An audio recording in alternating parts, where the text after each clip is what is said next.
여러분 안녕하세요. 2월 10일 화요일 사김의 교회 아침 말씀입니다. 오늘 함께 나눌 말씀은 사도행전 25장 13절에서 27절입니다. 오늘의 말씀은 고정 댓글을 통하여 아침 말씀을 들으며 함께 볼 수 있습니다. 수일 후에 아그리빠 왕과 버니게가 베스도에게 문안하러 가이사랴에 와서 여러 날을 있더니 베스도가 바울의 일로 왕에게 고하여 이르되 벨릭스가 한 사람을 구류하여 두었는데 내가 예루살렘에 있을 때에 유대인의 대제사장과 장로들이 그를 고소하여 정죄하기를 청하기에 내가 대답하되 무릇 피고가 원고들 앞에서 고소사건에 대하여 변명할 기회가 있기 전에 내주는 것은 로마 사람의 법이 아니라 하였노라. 그러므로 그들이 나와 함께 여기 오매 내가 지체하지 아니하고 이튿날 재판자리에 앉아 명하여 그 사람을 데려왔으나 원고들이 서서 내가 짐작하던 것 같은 악행의 혐의는 하나도 제시하지 아니하고 오직 자기들의 종교와 또는 예수라 하는 이가 죽은 것을 살아있다고 바울이 주장하는 그 일에 관한 문제로 고발하는 것뿐이라. 내가 이 일에 대하여 어떻게 심리하는지 몰라서 바울에게 묻되 예루살렘에 올라가서 이 일의 신문을 받으려느냐 한즉 바울은 황제의 판결을 받도록 자기를 지켜주기를 호소하므로 내가 그를 가이사에게 보내기까지 지켜두라 명하였노라 하니 아그리빠가 베스도에게 이르되 나도 이 사람의 말을 듣고자 하노라. 베스도가 이르되 내일 들으시리이다 하더라. 이튿날 아그리빠와 버니게가 크게 위엄을 갖추고 와서 천부장들과 시중의 높은 사람들과 함께 접견 장소에 들어오고 베스도의 명으로 바울을 데려오니 베스도가 말하되 아그리빠 왕과 여기 있는 여러분이여 당신들이 보는 이 사람은 유대의 모든 무리가 크게 외치되 살려두지 못할 사람이라고 하여 예루살렘에서와 여기서도 내게 청원하였으나 내가 살피건대 죽일 죄를 범한 일이 없더이다. 그러나 그가 황제에게 상소한 고로 보내기로 결정하였나이다. 그에 대하여 황제께 확실한 사실을 아뢰 것이 없으므로 신문한 후 상소할 자료가 있을까 하여 당신들 앞 특히 아그리빠 왕 당신 앞에 그를 내세웠나이다. 그 죄목도 밝히지 아니하고 죄수를 보내는 것이 무리한 일인 줄 아나이다 하였더라. 아멘. 우리는 기도할 때 만남의 복을 달라고 기도합니다. 우리의 삶은 누군가와의 만남의 연속이기 때문이지요. 그리고 하나님의 일하심은 누군가와의 만남을 통하여 이루어지기 때문입니다. 그래서 우리의 기도 제목이 만남의 복을 달라는 것입니다. 그런데 주의할 것이 있습니다. 누구와의 만남에도 완벽하고 온전할 수는 없습니다. 우리는 모두 연약함을 갖고 있기 때문입니다. 그렇기에 누군가와 복된 만남을 갖는 것은 중요하지만 어느 사람의 편이 아닌 하나님의 편에 서 있는 것이 무엇보다 중요합니다. 오늘 본문의 바울은 가이사랴에 있습니다. 유대인들과 지난 법정 공방 중에 바울은 로마의 가이사 황제에게 상소를 했고 총독 베스도는 그렇게 하도록 결정하였습니다. 그러나 아직까지는 가이사랴에 머물고 있습니다. 그때 아그리빠와 버니게가 베스도를 찾아 가이사랴로 옵니다.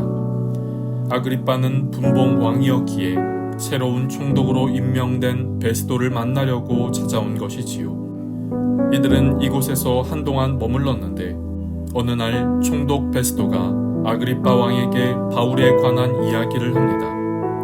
그런데 이렇게 말하는 베스도는 진실 그대로를 말하지 않습니다. 그간 있었던 일들을 말하되 자신에게 유리한 쪽으로 말을 합니다. 몇 가지를 살펴보면 이렇습니다. 첫 번째는 오늘 본문 16절입니다. 내가 대답하되 무릇 피고가 원고들 앞에서 고소 사건에 대하여 변명할 기회가 있기 전에 내주는 것은 로마 사람의 법이 아니라 하였노라. 베스도는 유대인의 대제사장들과 장로들이 바울을 고소할 때 로마법을 적용하여 바울로 하여금 자신을 변호할 기회를 주었다고 말합니다. 그러나 이런 베스도의 말은 사실과 달랐습니다. 베스도는 바울에게 예루살렘으로 가서 그곳에서 내 앞에서 재판을 받겠느냐고 묻습니다. 베스도가 바울을 향해 예루살렘으로 가겠냐고 물은 것은 바울을 로마 시민에 따른 로마법으로 적용하려 한 것이 아니라 유대인들의 환심을 사기 위함이었습니다. 즉 베스도는 아그리빠 왕에게 바울을 로마법대로 했다고 하지만 사실은 그렇지 않았던 것이지요. 두 번째는 베스도는 유대인의 대제사장들과 장로들이 바울을 고소한 내용을 말할 때입니다. 오늘 본문 20절입니다. 내가 이 일에 대하여 어떻게 심리할는지 몰라서 바울에게 묻되 예루살렘에 올라가서 이 일의 신문을 받으려느냐 한즉 베스도는 유대인들의 고소의 내용이 로마법을 위반하거나 위험하게 한 것이 아니라 유대의 종교에 관한 문제였음을 알게 됩니다.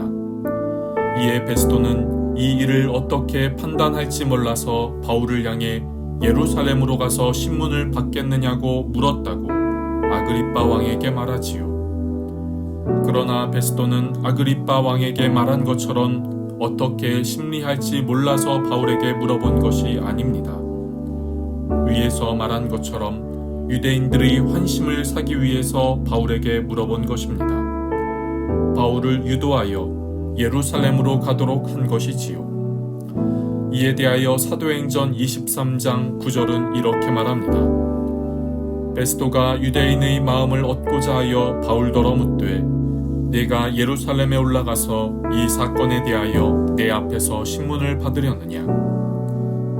이상의 이런 베스도의 모습은 이 장면을 보는 이들로 하여금 당황하게 합니다. 베스도는 그간 조금이나마 바울을 도우려는 모습이 있었기 때문입니다. 그 중 하나가 베스도가 신임 총독이 되어 예루살렘을 방문했을 때 대제사장들과 장로들이 바울을 예루살렘으로 오도록 청합니다. 이는 길에서 매복하여 바울을 죽이려는 암살 계획이었지요. 이때 베스도는 대제사장들과 장로들의 요청을 거절합니다. 만약 이 요청을 받아들였다면 바울은 암살단을 만났을 것입니다. 이런 모습을 보인 베스도가 지금 아그리빠 왕 앞에서는 사실을 있는 그대로 말하지 않습니다. 자신의 편에서 자신에게 유리하도록 말을 하지요. 이런 베스도의 모습을 보며 우리는 신앙의 가장 중요한 메시지를 떠올립니다. 그것은 하나님 편에 서라는 것입니다. 오늘 우리에게 만남의 복이 있기를 바랍니다. 그러나 많은 만남 속에서 우리가 누군가의 편에 서는 것이 아닌 하나님의 편에 설 수 있기를 바랍니다. 하나님의 편에 설 때 우리는 좌우로 치우치지 않고 온전한 믿음의 길을 갈 수 있습니다. 그런 은혜와 마음이 오늘을 살아가는 우리 모두에게 있기를 바랍니다. 기도하겠습니다. 하나님, 오늘도 우리에게 귀한 하루를 시작하게 하시니 감사합니다. 오늘 베스도의 모습을 통하여 우리에게 깨닫게 하시니 감사합니다. 바울을 잘 대해주는 듯한 베스도였지만 아그리빠 왕 앞에서는 자신의 공적을 위하여 사실대로 말하지 않는 베스도의 모습을 봅니다. 이런 베스도의 모습을 보며 우리는 믿고 의지할 대상은 주님밖에 없음을 고백합니다. 주님, 날마다 주님 편에 서 있게 하옵소서. 오늘을 허락하신 주님, 주님 안에서 복된 하루 되게 하여 주시고 주님과 함께 걸어가는 귀한 하루 되게 하여 주옵소서. 주님의 능하신 손과 하늘로부터 오는 지혜가 오늘 살아가는 우리에게 충만케 하여 주옵소서. 감사하며 예수님의 이름으로 기도드립니다. 아멘. 여러분, 오늘도 주님 안에서 승리하는 날 되시기를 축복합니다.